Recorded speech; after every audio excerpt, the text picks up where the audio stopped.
দেখেন আমরা আমার দাদির বাসায় বেড়াতে আসছি। আমার দাদি ভালো ভালো রান্না করে, মানে দাওয়াত দিছে তো তাই আইসা পড়ছে। আর যে সুন্দর সুন্দর রান্না করে একবার খাইলে বারবার খাইতে মন চাইবে, এত মজাদার রান্না করে। তাই দাওয়াত দিছে তাড়াতাড়ি করে আইসা পড়ছি ছাইজা গুইজা। এটা দেখেন এটা আমার বোন। ওইসে তো পাকনামি করা লাগবে না। সালাম আলাইকুম দিছস? হ্যাঁ এই প্রথমে আসছে আমার নাতিন আমার ক্যামেরার সামনে। আমি আমার নাতিনদের ক্যামেরার সামনে আনি না।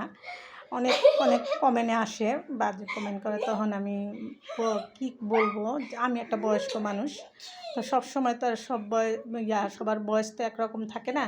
তো আমার ভিডিওগুলো অনেকে ভালোবাসেন জানি, আমার যারা ফ্রেন্ড, বন্ধু বান্ধবী, ভাইয়েরা, দাদা ভাইয়েরা যারা আছেন, তারা আমার ভিডিওগুলো অনেক ভালোবাসেন আমি জানি। তার জন্য আমার ফ্যামিলির কেউ আমার ভিডিওর সামনে আসে না। আজকে আমার বড় নাতিন বলতেছে, তুমি ফেসবুকে ইউটিউবে কাজ করে তো লজ্জা করে কী লাভ হবে, তো আমি কথা বলে দাও, তাই সামনে নিয়ে আসলাম আর আপনাদের সাথে শেয়ার করে দিলাম।